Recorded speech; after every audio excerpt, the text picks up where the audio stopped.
been a leader from my infantry. As a child, I was a leader in school, I was a leader in primary school, in secondary, in high school, at campus, at the university. After the university, I joined the National Youth Council, and then I ran for Youth Member of Parliament. So it's been step by step. The Youth Member of Parliament.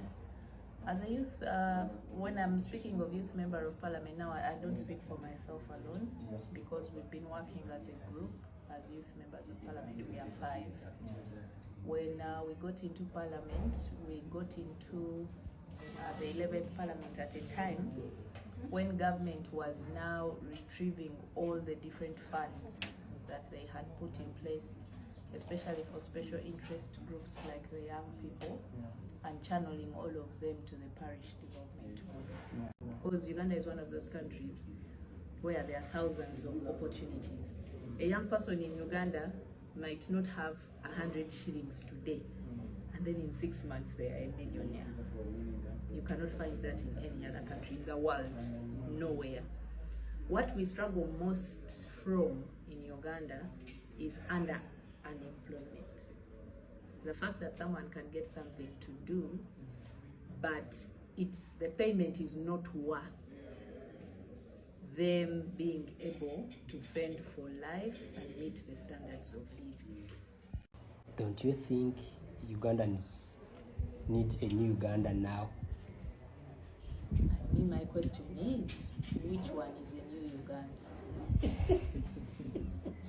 I need a better picture to be painted for me to understand a new Uganda. A new Uganda, what will a new Uganda be? Will NEBI stop being NEBI? A convening center for knowledge sharing, for information, for these young people. And that was mainly to target the high rates of school dropouts that we have, the rampant teenage pregnancies, especially in the different rural areas, and just to see how best we can support girls and boys to be in the same environment and complete a decent education. Away from that, we've also had very many achievements with young leaders. Skill force. You find that we still have very low ratings when it comes to our labor force. It is very hard for Ugandan young people to be viably competitive with other labor skill force. It's even evident right here in the country. Look around, the most basic skills that you would think you would be complaining and saying, oh, our young people should be doing this. Look at our biggest hotels in the country. You will find Kenyans are the ones running them. Indians, because people are very, very particular about the quality, what is there to offer. Personally, I have witnessed disappointments in different avenues. You find young persons getting opportunities and they can barely take up the opportunity because they were never ready. Yes, there are opportunities that will pass by because they need particular qualities that they are looking for, and the young person does not present them. And that is why even as youth members of parliament, we were the very first to come against the notion of experience during job adverts.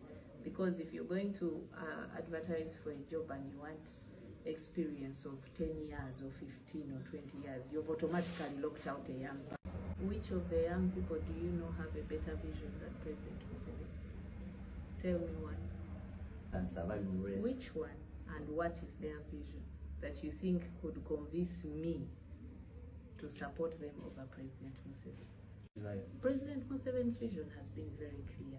Yes, transforming Uganda into a country that is economically independent and self-relying on its own. The gradual growth of Uganda is very evident. Don't you see growth in Uganda? When we are talking about Uganda and President Museveni, we are talking about Uganda, where it has come from, Uganda where we are now, and Uganda where we are going. So for you, who is challenging, what are you saying?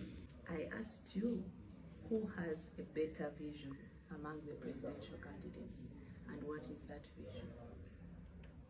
because President Museveni's leadership has been very clear. If we are talking in terms of infrastructure development, isn't it happening? Aren't you seeing a lot of transformation in the country?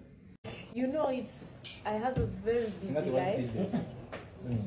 I have a very busy life, so sometimes I just want a breather, and sometimes you just want to be in your private time with family, with friends. I know we've been going to a public place with friends and we just sit there without any interruption or going unnoticed. It's impossible. No. My friends now have to put in more effort. Whenever we have to hang out, they have to ensure privacy. You put on a mask? No, like I tell you, the last time I put up a mask, I put on a mask, Eddy busted me on stage. She's the one. No, he was like, "Where is Nyamutoro?" Hey, come and say hi. Until we left home, we have kutesad bulungi. I'm not going to appear. No, I've kutesad bulungi to this guy's mask, hood, what? I'm there chilling with my cousins behind the crowd having our fun. Only to hear on stage, "Where is Nyamutoro?" All my cousins, everyone who was with me scattered.